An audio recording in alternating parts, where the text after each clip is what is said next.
All right, so it's been about 2 weeks, I think or 3 weeks since I started this. I think some of you probably saw my previous videos about the 1985 300 SD that I found in Ohio. An 85-year-old man had it and had 140,000 miles on it, and it had been sitting in his garage since 1999. And the car was in incredible condition. I mean, the interior is flawless. I think it was his wife's car, and she passed away in 1999, and then it just sat there. So anyway, I posted a video a while ago about cleaning up the engine, the top end, and hoses, oil lines, transmission lines, fixing the AC, putting a new compressor in it. And today I just finished all of the front end suspension work, and man, it is beautiful. Brand new Bilstein shocks, was able to save the original covers. Brand new upper control arms. I painted and clear coated the control arms. Brand new ball joints. Brand new, let's see, this is a brake control rod bushing, and you see this goes back to the brake control rod bearing, and I actually replaced the entire bearing housing. So that's beautiful. I mean, brand new from Mercedes, all brand new bushings. It looks like he had, I guess some point when Bendix was still selling calipers, he had replaced this caliper. So that's a brand new original equipment Bendix caliper. New control rods, the ball joints on the control rods, and I painted and powder coated everything. New steering shock, not powder coated, I'm sorry, I spray painted and then clear coated. You can see the cross member here, and also did everything on the other side. But I'm really proud of this because suspension work is very time consuming. Removing these springs is just kind of a pain in the butt. Once you get good at it, it takes this tool here. It is a spring compressor. This sits down in the springs and goes through the holes on these two pucks, and you can compress it together. It's a pain in the butt though. Took off and painted and clear coated the hubs, put new bearings in here. I actually kept the original dust caps. Even though new dust caps came with the new bearings, these original ones fit a lot better than the Chinese stuff. So there's nothing wrong with those either. New Zimmerman rotors. Painted the, see if I can get my flashlight. Let's see, where is that? Yeah, there we go. And let's see, let's go over to the other side. Oh yeah, that's a little better. You can see new ball joints. And that's done on the press with the ball joint press. That's still the original caliper, the original Bendix caliper. New brake control rod bearing housing. Man, that's beautiful. The reason I did that, replace those, here's the originals. That's what they look like after 35 years, and I guess that's road grime. Yeah, that's what that is.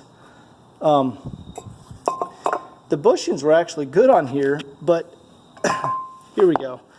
I tried to press out the brake control rod bushing, and man, I spent maybe 3 hours trying to get this out.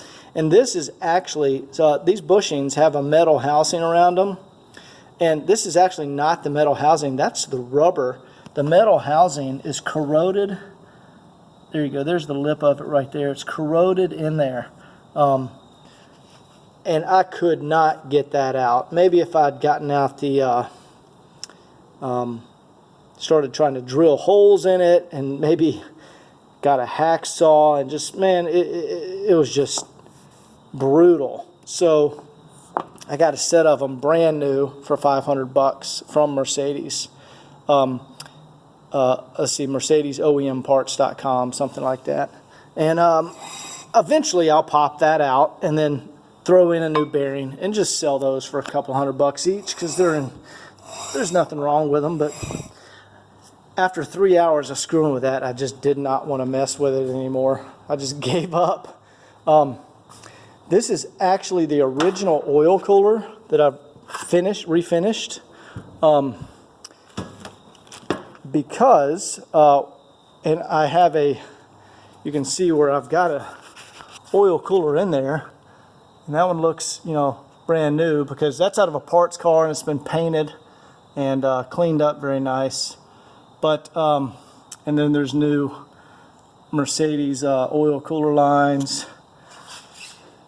Just all the wear items on this car have been replaced, even though it was running fine at 140,000 miles. But the reason I replaced this, as you can see, the oil cooler here is the, whoa, dropped the phone. Here is the original threaded part, and it's aluminum. And you can see it's just built, it's welded into the actual aluminum housing. Now, see, this one is steel. That's because the top oil line, no, I think it was the bottom oil line, even after putting PB Blaster and gently trying to get it off there, it just stripped off all the threads on the bottom one. So Mercedes knows that's an issue on these cars, and there's actually a repair kit. And you can see here, see how there's the original hex there, and then see there's one on top of it. See, this one just has one hex nut there that's welded in. So what you do is you cut off the threads. You just cut off the threads there, and then you drill it and tap it, and they sell a replacement plug, or I'm sorry, threaded fitting that you can just screw in there. And it comes with a crush washer, and you put a little JB weld on the threads, and it's a permanent fix. It's not going anywhere. So this one is in outstanding condition. I painted it. It's beautiful. There's the original part number. So if anybody needs this oil cooler housing, I'd let it go for $100. But might just hold on to it. Anyway, I got one out of a parts car because I put in a refinished an exhaust. Put in a new exhaust in here. Well, it's not new. It's 35 years old. I just refinished it, and I found a stainless steel downpipe at the junkyard, so I got lucky. But yeah, you can see these are original Mercedes parts that are on the car. So this thing is absolutely pristine on the front end now, and I'm just really proud of it. Wanted to make a video because that is a lot of work. Probably took me 3 weekends to get that complete. This one was like 2 weekends on this side. Then once I had learned how to do it, this one took me 2 days. So 4 days total here, then 2 days once I got it up to speed. And if I could start early in the morning and work all day, I bet I could knock a side out in 1 day. But anyway, I'm going to go bed in the new brake rotors, and this thing is going to be good for another 35 years. Thanks for watching, guys.